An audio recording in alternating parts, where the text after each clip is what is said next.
Did you know that not so long ago people were put on display in what were called human zoos? This unsettling chapter of history spanned from the late 19th century into the 20th century, and it involved the public exhibition of indigenous peoples from colonized lands. It's a part of history that challenges us to reconsider the notions of civilization and humanity. The concept of human zoos emerged at a time when imperial powers were keen to showcase the vastness of their empires. Through these exhibitions, European and American audiences were introduced to the exoticized other, often presented in a manner that reinforced stereotypes and justified colonial domination. These displays were set up as ethnographic expositions, where indigenous people were enclosed in mock setups representing their so-called natural habitats. One of the most infamous examples of these exhibitions was the 1889 World's Fair in Paris, which drew 28 million visitors. Among its attractions were replicas of native villages, complete with actual inhabitants from Africa, Asia, and the Americas.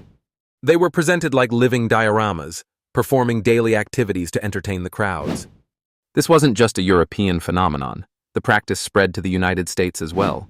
Notably, the St. Louis World's Fair in 1904 featured similar displays, including a notorious exhibit of Filipinos from newly acquired territories.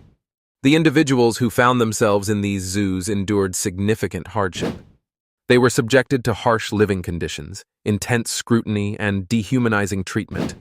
Many were taken from their homes under false pretenses, duped by promises of adventure or employment only to find themselves trapped in exhibition pens.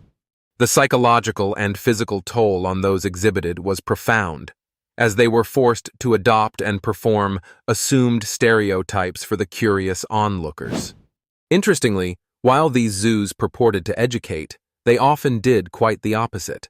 They presented indigenous people in a way that emphasized perceived differences rather than shared humanity, feeding into a narrative of Western superiority.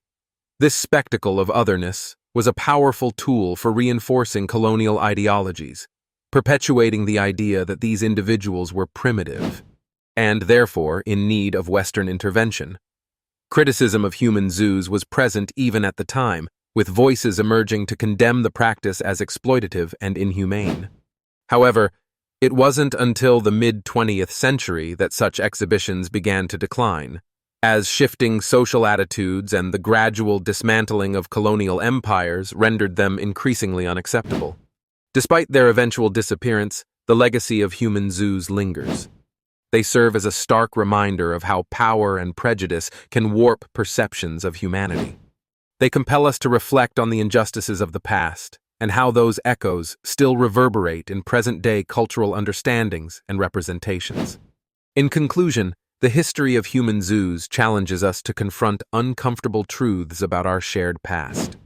It underscores the importance of viewing history not through a nostalgic lens, but through one that is aware and critical of the narratives that shaped it.